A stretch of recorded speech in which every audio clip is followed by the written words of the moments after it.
may have seen all of those really gross, loathsome right-wing mouthpieces, astroturfs, lobby groups and politicians gloating about the council removing council-iwi partnerships in the RMA reform this week after promising initially to keep them and then sneaking in this change after the select committee process so people don't even get to give feedback. But don't worry, the coalition promise that they're not anti-Maori. But for many Maori, this is the latest attack on their identity, on their treaty-enshrined rights, and on them directly. And I say latest because there's literally dozens of examples where the coalition has reversed changes designed to help tackle inequities in various systems, while also ignoring their role and obligation as a good treaty partner. So before I go on with this list of 24 times the coalition screwed over Maori, remember, if you have the option available to you to vote on the Maori role this election, then you need to decide which role you're going to be on by August 6. And if you're not enrolled by October 25, even if you turn 18 after October 25 but before the election, you're not going to be permitted to vote at all this year.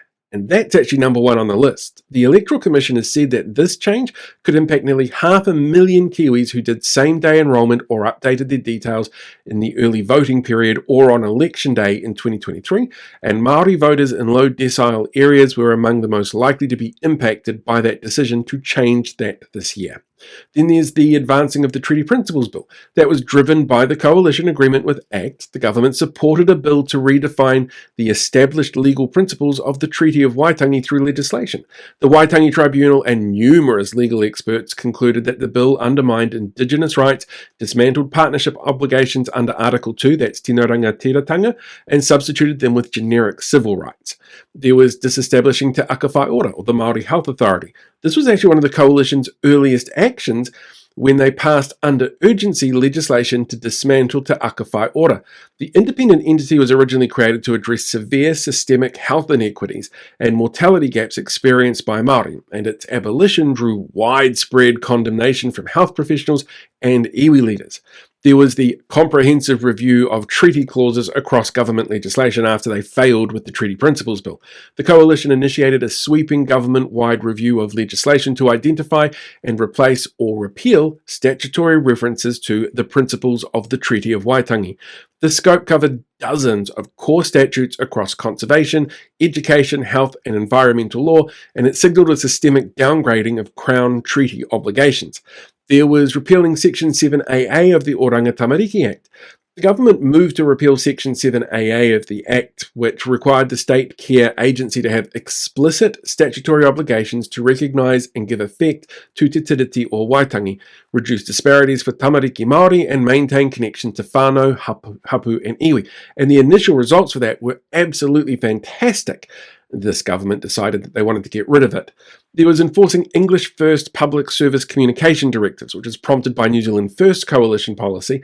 The government issued directives requiring all public service departments and Crown entities to use English, primarily in their external communications, and maintain primary names in English, except for departments explicitly dealing with Maori, curbing institutional bilingualism. But you may recall that they decided that kāinga ora was something that needed to be kept Maori as well, because of the idea that it seems to be used by Maori, mainly over Pākehā.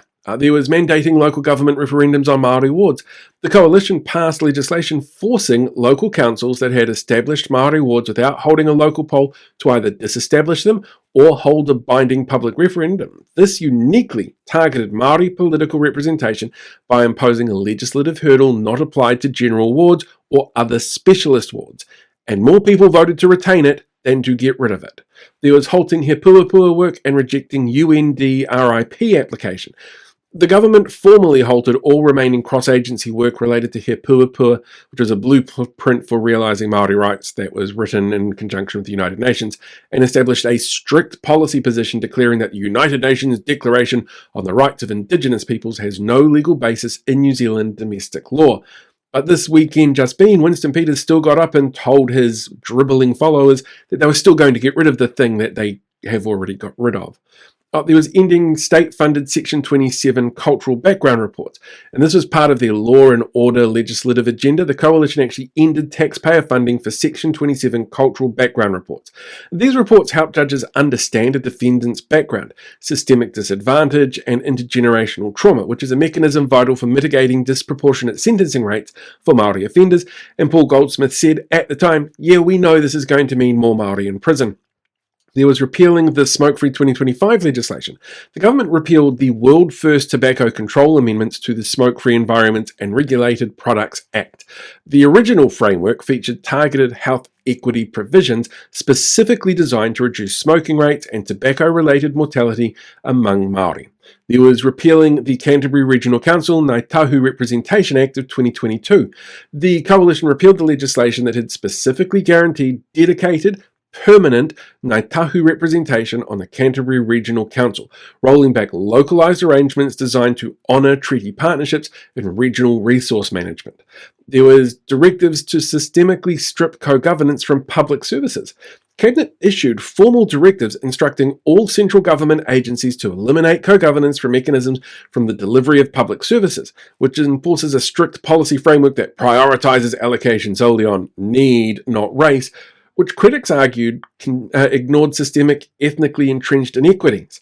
There's advancing those fast-track approvals bill. The coalition advanced fast-track consenting legislation designed to bypass normal regulatory hurdles for major infrastructure projects. Well, the bill faced severe pushback and findings from the Waitangi Tribunal for weakening environmental protections and bypassing mandatory treaty consultation and local iwi input. There was tightening criteria for customary marine and coastal area claims. The government pursued legislative interventions and policy shifts under the Marine and Coastal Area Act, or the Takutai Moana Act, to make it significantly harder for iwi, hapu, and whānau to secure customary marine titles through the courts, raising the legal threshold compared to standard property rights. All because they lost a court case and Hobson's pledge told them this was something they wanted.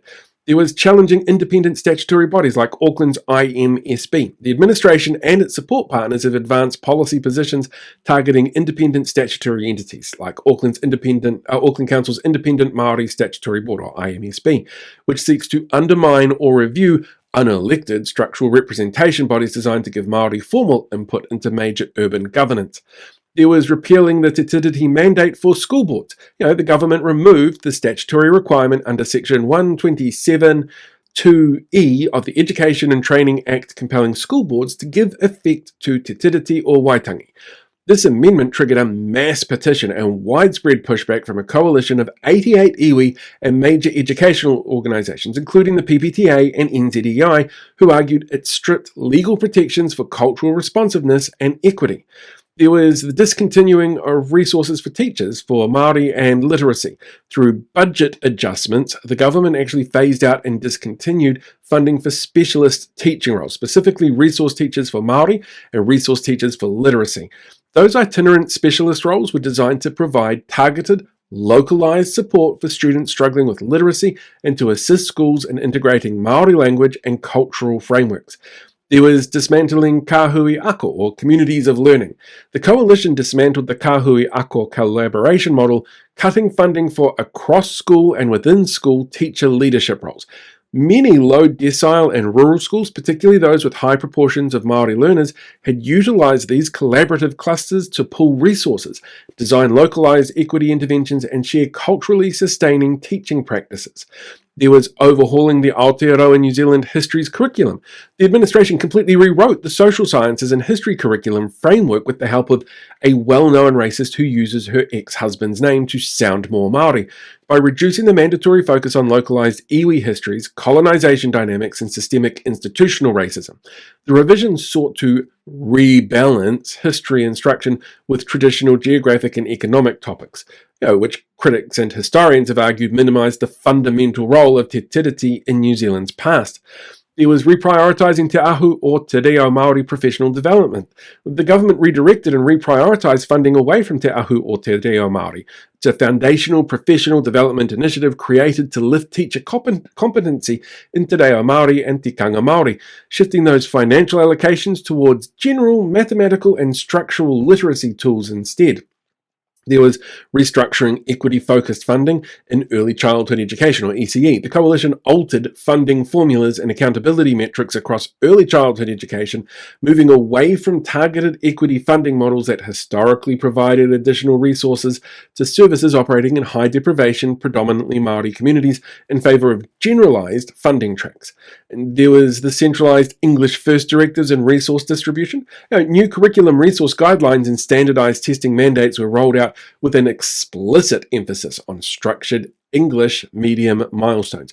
Educational advocates pointed out at the time that despite parallel rollouts of translated resources, the overarching performance metrics and standardized targets sidelined localized, immersion-based autonomy in favor of a centralized one-size-fits-all model, which never helps everybody. There was the dropping of the surgical waitlist equity adjuster tool. Health New Zealand, backed by Health Minister Shane Reti, discontinued regional equity adjuster tools, which were used for non-urgent surgical waitlists. These algorithms factored in ethnicity alongside geographic isolation and socio-economic deprivation to address documented upstream barriers that cause Maori and Pacifica patients to experience prolonged wait times for elective care. The government halted the tool and reverted to a universal criteria after it was discovered by loudmouths on News Talk ZB who were pulled up by the BSA for misleading information on this. But it's too late now. And there was stripping the race-conscious equity weightings from health frameworks. The coalition directed health agencies to review operational guidelines to eliminate explicit ethnic prioritization metrics by moving towards a, clinical need only framework that administration removes specialized policy levers designed to counteract institutional biases and unequal treatment across the wider public health pipeline, which saw access to some care, like bowel cancer screening ages, removed, despite specific outcomes impacting Maori more, like the age which bowel cancer tends to be found, which is significantly lower than the new universal age, which saw an increase for Maori to be able to access it, which is why the targeted application existed in the first place. There you go, that's 24 cases and examples where the government has gone out of their way to punch down on Maori in some way. And some of it is really deliberate, some of it's really insidious. All of it is something the coalition has done when they turn around and say, no, we're not anti-Maori. And this year, if you want to make sure that they hear the message about how you feel on this topic, the only way to do it is to make sure you are enrolled to vote before the election period starts. So if you are, as I said before, looking at the Maori roll, the general roll, you've got till August 6th to decide. If you want to go on to any of the rolls, you need to make sure you're updated by October 25. Head to vote.nz to get that done. And remember, you might not necessarily feel like you've been impacted by some of these changes, but there are people out there who feel like this is a direct attack on them and their identity. And the only way we're ever going to get better is to understand everybody around us. Hello there, Kia ora podcast listeners. This is a really frustrating video. It is literally 12 minutes long, 24 different ways that the government has punched down on Maori. And every time I do a list like this, my first thought is actually that the list is too long for the algorithms, so it makes it harder for more people to see it or to hear it. And that's really problematic because more people need to hear just how bad this government is so that we can change their minds when they might be considering voting for them. And, it's the same message now every day. Just get out there and make sure you're enrolled. Get out there and make sure you know you have to enroll before you can go into the voting period because you can't do that this time. It is so frustrating. And I'm not even at the tail end of this. I'm not one of the people who's been punched down on here. And I would hate to be in that position. I don't know how people in that position can do this. I am blown away by their tenacity. Yeah. So that's what this one's about. I'm sorry it's so long. I'm sorry it's so long because it's a long video. And I'm sorry it's so long because there are so many examples. And there are examples that I didn't put in there. Because of course there is. Because of course they suck. So yeah, vote them out. Let's vote them out in November. But to do that, you've got to make sure you know which roll that you're on. And if you're going on to the Maori roll or you're considering it, you've got till August 6th to get that sorted. And if you don't get it sorted by then, you still can vote. You'll just be on the general roll. So don't panic about losing your vote that way, but do make sure that your details are up to date because, Yeah. Anyway, while I'm here, we had a new episode of Campaign Kōrero come out last night. It's an awesome one with Alma Anna. She's running in Selwyn. We had a great chat, actually, afterwards about the candidates that she's running against. Selwyn has Selwyn is my biggest disappointment from the local body elections because there were so many people that got elected there that have these conspiracy pushing beliefs. The deputy mayor is a massive Trump fan. Elizabeth Munt, who was a councillor there, is running for New Zealand First, and she is so far down the rabbit hole. But I tried to warn people, and again, they didn't listen. So yeah, I'm going to leave it there. Lots to get done, lots to get sorted. I'm obviously very tired, a little short. That's not good. I don't want to be like that. So I will catch you guys tomorrow. Ka kite anō, live long, prosper, be on with the force, look after yourselves, and I'll see you later.